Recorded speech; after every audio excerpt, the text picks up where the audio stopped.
Hello dear students, welcome to my YouTube channel. आज हम लोग मूविंग कॉइल गैल्वेनोमीटर के बारे में पढ़ेंगे। Galvanometer is an instrument which detects the presence of current in the circuit and also detects the direction of flow of current in the circuit। तो इसका principal क्या है? जब हम लोग किसी करंट कैरिंग लूप को मैग्नेटिक फील्ड में रखते हैं तो इस मैग्नेटिक फील्ड में करंट लूप के ऊपर एक टॉर्क काम करता है। टॉर्क लगने से उसके अंदर डिफ्लेक्शन प्रोड्यूस होता है, कंस्ट्रक्शन। तो गैल्वेनोमीटर में हमारे पास एक कॉइल होती है। कॉइल को हम लोग सिलिंड्रिकल सॉफ्ट आयरन कोर के ऊपर रैप कर देते हैं। कॉइल में बहुत सारे टर्न्स होते हैं और कॉइल जो होती है फिक्स्ड एक्सिस के अबाउट रोटेट करती है यूनिफॉर्म रेडियल मैग्नेटिक फील्ड में। यूनिफॉर्म रेडियल मैग्नेटिक फील्ड को प्रोड्यूस करने के लिए हम लोग सिलिंड्रिकल पोल पीसेज लेते हैं जिसमें नॉर्थ और साउथ पोल होते हैं। यूनिफॉर्म रेडियल मैग्नेटिक फील्ड हम लोग इसलिए यूज करते हैं जिस टार्क को मैक्सिमाइज करने के लिए, जिससे मैक्सिमम टार्क कॉइल में प्रोड्यूस हो और करंट जो होती है वो डिफ्लेक्शन के डायरेक्टली प्रोपोर्शनल हो और plane of the coil direction of magnetic field के पैरेलल हो। इन तीन कारणों से यूनिफॉर्म रेडियल मैग्नेटिक फील्ड को यूज करते हैं। हम लोग सिलिंड्रिकल सॉफ्ट आयरन क्यों यूज करते हैं? हम लोग इसलिए सिलिंड्रिकल सॉफ्ट आयरन यूज करते हैं जिससे कि जो फील्ड है वो रेडियल हो जाए और strength of magnetic field large हो जाए। तो when the current flows through the coil, torque acts on it. Torque is given by tau is equal to NIAV sin theta. Since field is radial, it is designed so sin theta is equal to 1. In above equation, when we put sin theta is equal to 1, we get a torque NIAV. This NIAV torque is counterbalanced by K phi, which is produced by a spring attached on the coil. So K phi is equal to NIAV. K यहाँ पे torsional constant है। ये torsional constant spring का होता है। इस spring के material की प्रॉपर्टी क्या होनी चाहिए? ऐसे क्वेश्चन एग्जाम में आया हुआ है। तो उसकी टेंसाइल स्ट्रेंथ हाई होनी चाहिए, इलास्टिक लिमिट हाई होनी चाहिए, लो मॉडुलस होना चाहिए, जिससे कि उसके गैल्वेनोमीटर में नीडल में लार्जर डिफ्लेक्शन आ जाए। अब हम लोग डिफ्लेक्शन फाई को इस इक्वेशन से निकाल सकते हैं। फाई कैसे निकलेगा? के को यहाँ नीचे कर देंगे, NIAV अपॉन के हो जाएगा। NAV बाई के जो है ये गैल्वेनोमीटर के लिए कांस्टेंट टर्म होता है और ये फाई जो होता है वो करंट के डायरेक्टली प्रोपोर्शनल हो जाता है। अब गैल्वेनोमीटर जो हम लोग डिजाइन करते हैं उसे एज सच एमीटर की तरह यूज नहीं कर सकते हैं, क्योंकि गैल्वेनोमीटर हमारी बहुत सेंसिटिव डिवाइस है। अगर हम उसमें माइक्रो एम्पियर के आर्डर की करंट को पास करते हैं तब भी उसमें फुल स्केल डिफ्लेक्शन आ जाता है। तो अगर हम लोग उसको करंट मेजर करने के लिए यूज करेंगे तो लार्जर करंट उसमें पास करना पड़ेगा, जिससे गैल्वेनोमीटर हमारा डैमेज हो सकता है। दूसरा इसका कारण यह है कि क्योंकि गैल्वेनोमीटर का रेजिस्टेंस 100 ओम के आसपास होता है, हाई होता है, तो जब हम लोग किसी करंट को मेजर करने के लिए गैल्वेनोमीटर को किसी सीरीज में लगाएंगे तो रेजिस्टेंस हाई होने से वो करंट को फ्लो को रोकेगा, जिससे कि करंट की वैल्यू सर्किट में चेंज हो जाएगी और सर्किट में करंट की एक्चुअल वैल्यू मेजर नहीं हो पाएगी।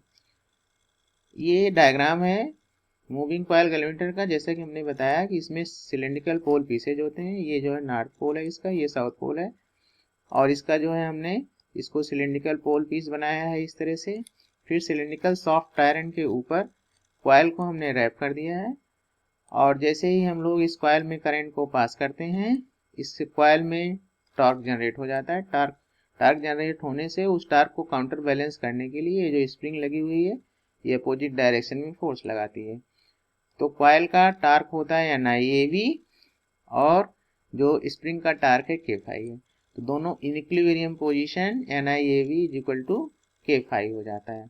और जैसे इसमें डिफ्लेक्शन आता है नीडल जो है इसमें आगे चलती है। स्केल पे हम लोग डिफ्लेक्शन को पढ़ सकते हैं कि उसमें डिटेक्शन हो रहा है।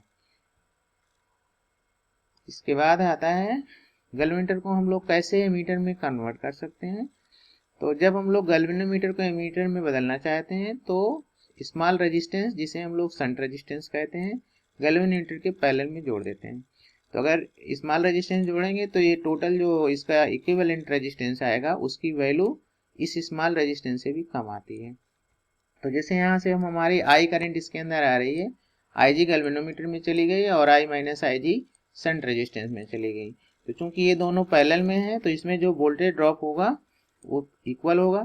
तो इसका वोल्टेज ड्रॉप होगा आई जी इंटू इसका रेजिस्टेंस जी, और this will be equal to I minus I G into ये एस जो है। तो ये इक्वेशन बन गई I minus I G into S, यानी ये वाला potential difference is equal to I G into G. इसको कैलकुलेट करके हमने शंट रेजिस्टेंस की वैल्यू निकाली। शंट रेजिस्टेंस पूछा जाता है कभी कभी एग्जाम में आई जी और आई दे करके पूछता है कितना शंट रेजिस्टेंस लगाएंगे इस गैल्वेनोमीटर को एमीटर में कन्वर्ट करने के लिए। अब इसका इक्विवेलेंट रेजिस्टेंस निकालने के लिए दोनों ए जी और एस पैरेलल में है, तो हमने 1/RA is equal to 1/S plus 1/G apply कर दिया, तो RA कैलकुलेट कर लिया। जो एमीटर का रेजिस्टेंस होता है वो हमेशा गैल्वेनोमीटर के रेजिस्टेंस से कम होता है। अब हम लोग कन्वर्जन आप गैल्वेनोमीटर इंटू वोल्ट मीटर भी कर सकते हैं। अगर किसी गैल्वेनोमीटर को वोल्ट मीटर में बदलना चाहते हैं तो हम लोगों को गैल्वेनोमीटर के सीरीज में एक हाई रेजिस्टेंस जोड़ना पड़ेगा। तो इस टोटल सर्किट का resistance R G plus R हो जाएगा, और आई करंट यहाँ से आएगी तो आई जी इसमें जाएगी, आई जी इंटू जी प्लस आर हो जाएगा। ये पोटेंशियल ड्रॉप हो जाएगा पूरा। अब इस इक्वेशन से हम लोग आर को सब्जेक्ट बनाएंगे, R is equal to B upon I G minus G. तो एग्जाम में आता है कि कौन सा हाई रेजिस्टेंस की वैल्यू गैल्वेनोमीटर के सीरीज में लगाएं जिससे कि गैल्वेनोमीटर वोल्ट मीटर में कन्वर्ट हो जाए। तो ये आर हम लोग कैलकुलेट कर लेते हैं, उसमें वी जी और आई जी गिवन रहता है। अब ये टोटल वोल्ट मीटर का जो रेजिस्टेंस है आर प्लस जी, ये हमेशा गैल्वेनोमीटर के रेजिस्टेंस से लार्जर होता है। अब करंट सेंसिटिविटी को हम लोग डिफाइन कर सकते हैं। करंट सेंसिटिविटी क्या होती है? Deflection per unit current. Deflection per unit current को हम लोग करंट सेंसिटिविटी कहते हैं। फार्मूला जैसे हम लोगों ने काउंटर टॉर्क का एक्सप्रेशन पढ़ा, K phi is equal to N I A V. अब फाई को यहाँ फाई है हमारा और वाई को इसके नीचे कर दें तो फाई अपॉन आई आ जाएगा और एन ए वी वाई के हो गया। तो हमारी current sensitivity number of turns in coil के डायरेक्टली प्रोपोर्शनल है, एरिया ऑफ क्रॉस सेक्शन के डायरेक्टली प्रोपोर्शनल है कॉइल के, और जो मैग्नेटिक फील्ड है उसके डायरेक्टली प्रोपोर्शनल है, लेकिन ट्रांजिशन कांस्टेंट के इनवर्सली प्रोपोर्शनल है। तो इस तरह से डिपेंडेंस ऑफ करंट सेंसिटिविटी इन फैक्टर्स के ऊपर डिपेंड करती है according to relation. Current sensitivity की जो यूनिट होती है, इसकी यूनिट होती है रेडियन, ये एंगल है, और इसकी यूनिट होती है एम्पियर, ये करंट है, तो रेडियन पर एम्पियर इसकी ऐसा यूनिट होगी करंट सेंसिटिविटी की। अब हम लोग अगला टर्म है voltage sensitivity. Voltage sensitivity defined है डिफ्लेक्शन पर यूनिट वोल्टेज। जैसे हम लोग करंट को डिफ्लेक्शन पर यूनिट करंट कहते थे, यहाँ डिफ्लेक्शन पर यूनिट वोल्टेज होगा। हम लोग जानते हैं K phi is equal to N I A V. K phi को वी से डिवाइड कर दिया, तो वी से डिवाइड करेंगे ओके को इस टर्म में ले आएंगे, तो phi upon V is equal to N A V upon K into I upon V आ गया। अब आई अपॉन वी को हम लोग ओम्स लॉ से 1/R लिख सकते हैं, तो ये एक्सप्रेशन आ गया फाई अपॉन वी का। अब फाई अपॉन वी किस किस चीज के ऊपर डिपेंड करेगी? Phi upon V area of cross section, magnetic field और टॉर्सनल कांस्टेंट के ऊपर डिपेंड करेगी। इन दोनों के इसके और इसके डायरेक्टली प्रोपोर्शनल होगा और टॉर्सनल कांस्टेंट के इनवर्सली प्रोपोर्शनल होगा। नंबर ऑफ टर्न और रेजिस्टेंस पे डिपेंड नहीं करेगा। जैसे मान लो हमने किसी कॉइल के नंबर ऑफ टर्न को 2n कर दिया, 2n कर देने से उसकी लेंथ डबल हो जाएगी और r directly proportional to length होता है, तो ये 2r भी हो जाएगा, तो ये 2 कट के फिर वही आ जाएगा कैंसिल होकर के। तो इस तरह से जो वोल्टेज सेंसिटिविटी है area of cross section, magnetic field और टॉर्सनल कांस्टेंट के ऊपर डिपेंड करती है। अब हम लोग इसकी यूनिट भी लिख सकते हैं। ये जो कि एंगल है इसकी यूनिट होती है रेडियन, और ये पोटेंशियल डिफरेंस है तो इसकी यूनिट होती है वोल्ट। तो रेडियन पर वोल्ट वोल्टेज सेंसिटिविटी की यूनिट होती है। अब एक अगला इसमें क्वेश्चन आता है, इंक्रीजिंग द करंट सेंसिटिविटी में not necessarily increase the voltage sensitivity. तो जैसे हमने मान लिया कि नंबर ऑफ टर्न इंक्रीज कर दिया उसमें, तो नंबर ऑफ टर्न इंक्रीज कर देंगे means be double the number of turns. तो हम लोग जानते हैं कि phi upon I is equal to N A V by K होता है।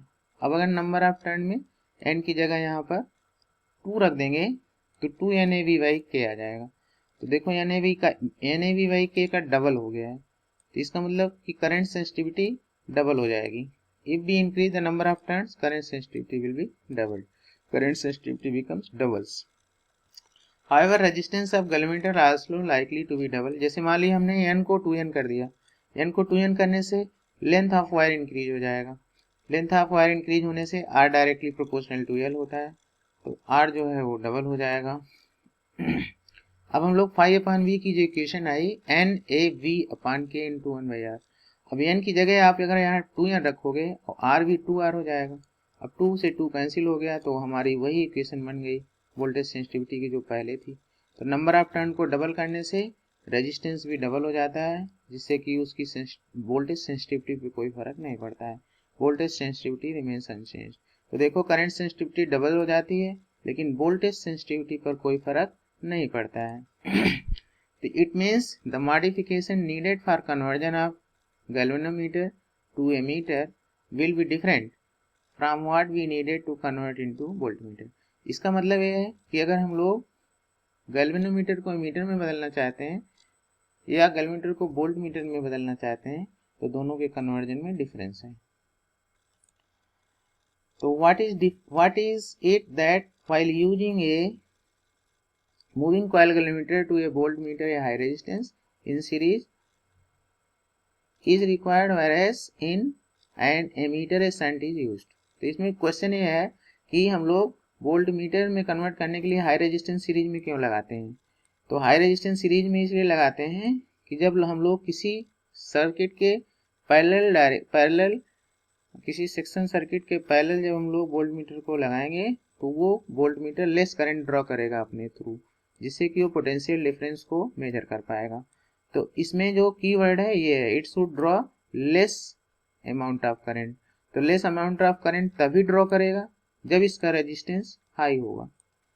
इसी तरह से गैल्वेनोमीटर इनटू एमीटर में जब हम लोग बदलते हैं तो शंट रेजिस्टेंस लगाते हैं। शंट रेजिस्टेंस लगाने से क्या होगा, एमीटर का रेजिस्टेंस कम हो जाएगा। अगर रेजिस्टेंस एमीटर का कम हो गया तो करंट ज़्यादा ड्रॉ करेगा और ज़्यादा करंट ड्रॉ करेगा तो उसको अच्छे से मेजर कर पाएगा। तो यही कह रहा है कि value of current in the circuit does not gate changed, मतलब जो करंट फ्लो हो रही है सर्किट में वो अप्रोप्रिएटली मेजर कर पाएगा, क्योंकि अगर उसका रेजिस्टेंस कम है तो उसके थ्रू करंट ज़्यादा जाएगी और फिर वो मेजर कर पाएगा। और अगर एमीटर का रेजिस्टेंस हाई हो गया तो अपने थ्रू करंट ही नहीं जाने देगा ज़्यादा, तो मेजर करने में दिक्कत होगी उसको। तो इसीलिए हम लोग एमीटर को, तो इसमें कीवर्ड है it should draw less current, और इसमें है कि करंट में चेंज नहीं होगा अगर हम लोग उसका रेजिस्टेंस कम रखेंगे एमीटर का। तो thank you for watching my YouTube channel on the topic moving coil galvanometer. अगर आपको ये वीडियो अच्छा लगा हो तो हमारे चैनल को सब्सक्राइब करिए, लाइक करिए, शेयर करिए। Thank you for watching this video.